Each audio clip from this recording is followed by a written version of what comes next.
Astra International Tbk masuk dalam daftar 1000 perusahaan terbaik dunia versi majalah Time dan Statista. Semakin banyaknya pengguna kendaraan listrik di tanah air, lalu bagaimana sih peluang bisnis kendaraan berbasis listrik di masa depan? Selengkapnya akan kita ulas bersama di sore hari ini dalam Astra International masuk, pasar kendaraan listrik makin seksi. PT Astra International Tbk akan meluncurkan 3 mobil listrik terbarunya selama periode 2 tahun ke depan. Assalamualaikum warahmatullahi wabarakatuh. Kami dari kelompok 1 MJ24A Program Studi Manajemen akan membahas hasil diskusi kelompok kami mengenai penerapan manajemen piutang pada PT Astra International Tbk sebagai bagian dari tugas akhir mata kuliah manajemen keuangan yang dibimbing oleh dosen pengampu Ibu Safitri Suryaningsi Welcome SEMM. Nama anggota kelompok kami yaitu Dahlia Yuli Hartati, Daeng Muhammad Fauzan Gafar, dan Kania Zeta Zarifa. PT Astra International Tbk merupakan perusahaan yang didirikan pada tahun 1957 di Jakarta dengan nama awal Astra International Inc. Pada mulanya perusahaan ini bergerak di bidang perdagangan umum. Kan tetapi, seiring berjalannya waktu, Astra berkembang pesat dan mengalami transformasi besar, sehingga pada akhirnya pada tahun 1950 resmi berubah nama menjadi PT Astra International Tbk, yang menandai statusnya sebagai perusahaan terbuka yang tercatat di Bursa Saham Indonesia.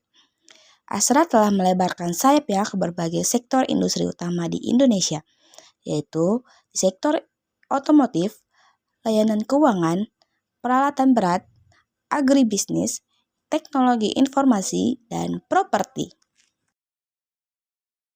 Laporan keuangan tahun 2023 dan 2024.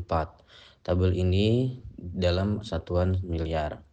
Piutang usaha pihak ketiga atau trade receivable third parties, piutang usaha pihak berrelasi atau trade receivable related parties. Utang usaha pihak ketiga pada tahun 2023 sebanyak 24,637 miliar. Pada tahun 2024 25,652. Piutang usaha pihak berrelasi pada tahun 2023 3.000 atau 3,301 miliar. Pada tahun 2024 2,650 miliar. Laporan laba rugi dan penghasilan komprehensif lain atau Statement of Profit or Loss and Other Comprehensive Income. Laporan laba rugi dan penghasilan komprehensif lain yaitu pada penjualan dan pendapatan usaha ya pada spesifiknya pada tahun 2023 sebanyak 565. Pada tahun 2024 330,920. Analisis piutang usaha di neraca pada tahun 2023 itu sebanyak 27,398. Pada tahun 2024 27,702. Penjualannya tahun 2023 sebanyak 316,565. Tahun 2024 sebanyak 920. Analisis terdapat kenaikan piutang pada tahun 2024 sebesar 304 dibandingkan tahun sebelumnya yaitu 2023. Ini bisa menunjukkan adanya kenaikan penjualan kredit. Hal ini berarti memerlukan perhatian untuk memastikan piutang tertagih dengan baik. Kemudian ada tabel perincian piutang keseluruhan. Yang pertama, piutang usaha pihak ketiga. Tahun 2023 24 6,637 dan 2024 25,052.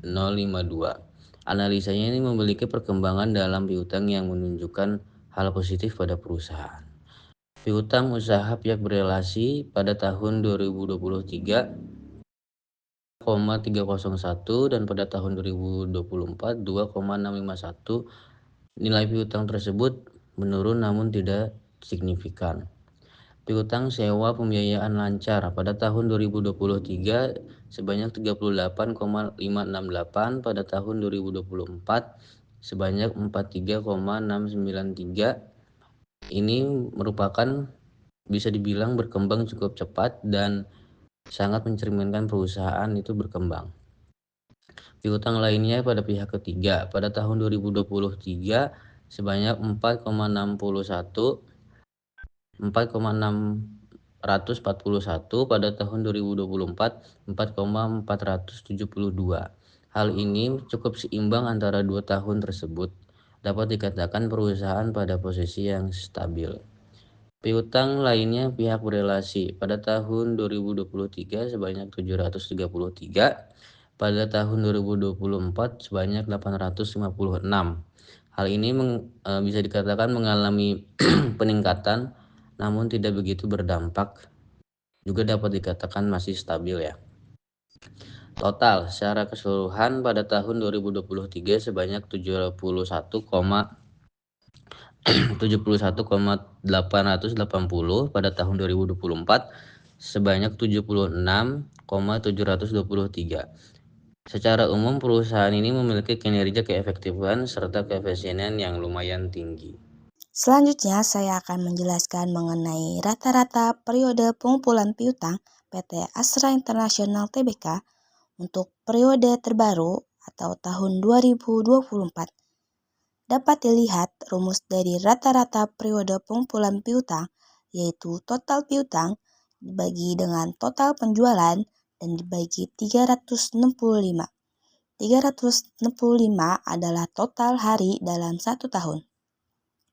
Setelah itu, kita hitung dan masukkan laporan keuangan total piutang dan total penjualan Astra International Tbk ke dalam rumus, yaitu yang dimana total piutang Astra International Tbk yaitu senilai 27.938 juta dibagi total penjualannya yaitu 330.920 juta dibagi 365 yaitu 27.938 juta dibagi 960 juta 630 itu dari 330.920 juta dibagi 365 dihasilkan yaitu 31 hari. Apakah periode 31 hari tergolong baik dalam penagihan piutang? Untuk menentukan baik tidaknya angka tersebut diperlukan angka pembanding atau standar tertentu, misalnya rata-rata industri atau kebijakan perusahaan sendiri. Jika kenaikan piutang terjadi bersamaan dengan peningkatan penjualan dan tetap disertai penurunan days sales outstanding atau umur piutang, maka efisiensi penagihan bisa dikatakan cukup baik. Itu artinya, meskipun jumlah piutang bertambah, pelanggan tetap melakukan pembayaran lebih cepat. Perusahaan berhasil mempertahankan efektivitas dalam pengelolaan kredit. Bahkan, kemungkinan telah menerapkan kebijakan kredit yang lebih ketat. Dengan ini, hanya pelanggan yang benar-benar bisa bayar tepat waktu yang diberi fasilitas kredit, sehingga kualitas piutang tetap terjaga. Oke, berikutnya ada tabel umur piutang atau schedule aging di tahun 2024. Ya, di range 0 sampai 30 hari itu total piutangnya 4.903 juta dengan persentase 58%. Lalu dari 31 hari sampai 60 hari dengan total piutang 2.043 juta dengan persentase 24%. Lalu yang terakhir ada di 61 hari sampai 90 hari dengan total piutang 1.513 juta dengan persentase 18%. Dan yang di atas 97 hari tidak ada. Jadi total piutang itu 8.459 juta. Untuk yang 2023 di 0 sampai 30 hari itu ada di 4.487 juta. Dengan persentasenya itu 60%. Lalu di umur rekening 31 hari sampai 60 hari itu ada di 1.469 juta dengan persentase 20%. Lalu di 61 hari sampai 90 hari itu ada di 1.488 juta dengan persentase 20% juga. Dan di atas 90 hari tidak ada. Jadi total piutang itu adalah 7.444 juta dengan persentase 100%.